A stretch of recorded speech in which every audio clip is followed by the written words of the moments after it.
Alors, en quelques mots, ce film raconte l'histoire d'une femme yazidi qui a été kidnappée, comme toutes les autres femmes yazidis du Sinjar le 3 août 2014, au moment où Daesh est entré en Irak. Elle a été vendue, épousée de force, elle a été violée bien sûr, elle a eu un enfant. Comme toutes les femmes yazidis au moment de leur libération, elle a été obligée par sa famille, par sa propre communauté, d'abandonner cet enfant. Donc le film raconte le voyage d'Anna pour revoir sa fille. Alors le film en fait est né en 2014, je suis allée sur place au moment de l'invasion de Daesh en Irak. On s'est rendu compte qu'il y avait beaucoup de femmes qui avaient été enlevées, qui étaient séquestrées et violées tous les jours. Et à partir de là, je me suis posé la question suivante: si des milliers de femmes sont kidnappées et violées tous les jours, forcément il va y avoir des enfants. Ça m'a mis très très longtemps de comprendre où étaient ces enfants, parce que ces enfants étaient invisibles et invisibilisés. Et la communauté yazidi elle-même ne reconnaissait pas l'existence de ces enfants. Et puis j'ai eu la chance d'avoir l'aide de Mohamed Cherro, qui est mon co-auteur, qui est un jeune réalisateur kurde et qui, lui, parce qu'il parle la langue et qu'il connaît très très bien la communauté yazidi, m'a permis d'avancer et convaincre Anna, qui n'est évidemment pas son nom, qu'elle nous fasse confiance.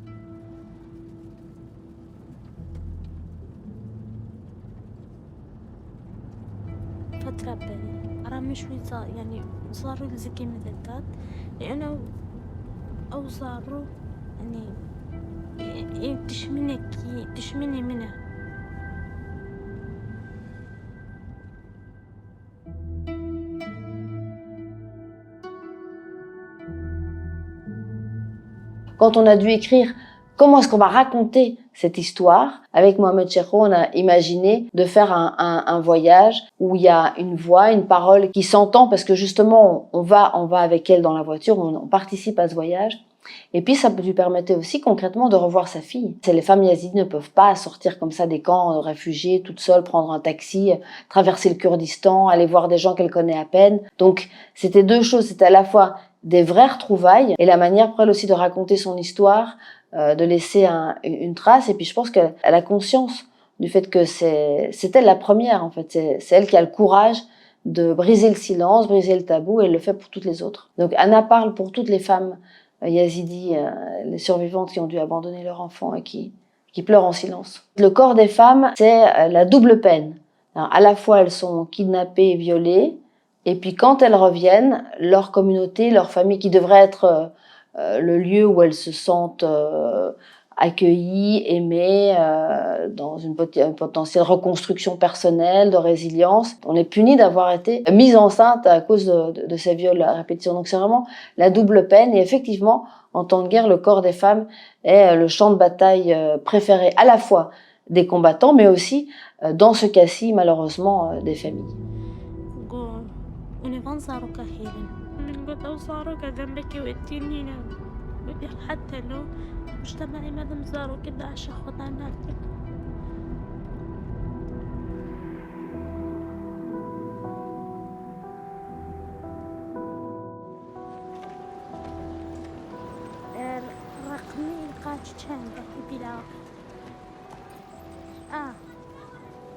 Il y a vraiment une impasse pour elle et pour tous les autres enfants d'ailleurs. Et Anna n'a pas résolu ce choix, et je pense qu'elle va pas le faire tout de suite, entre ce choix qu'aucune victime ne devrait faire, sa famille, sa communauté et sa maternité.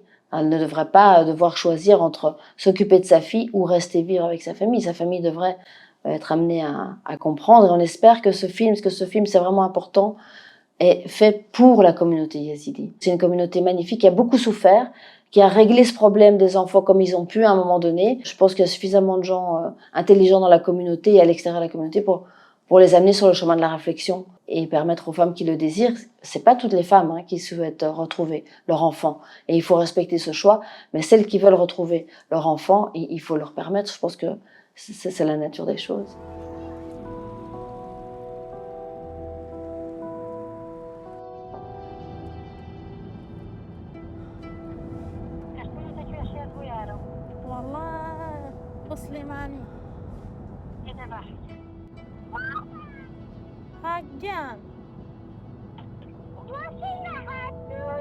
إن شاء الله يكسعد دلها يدوما باشا.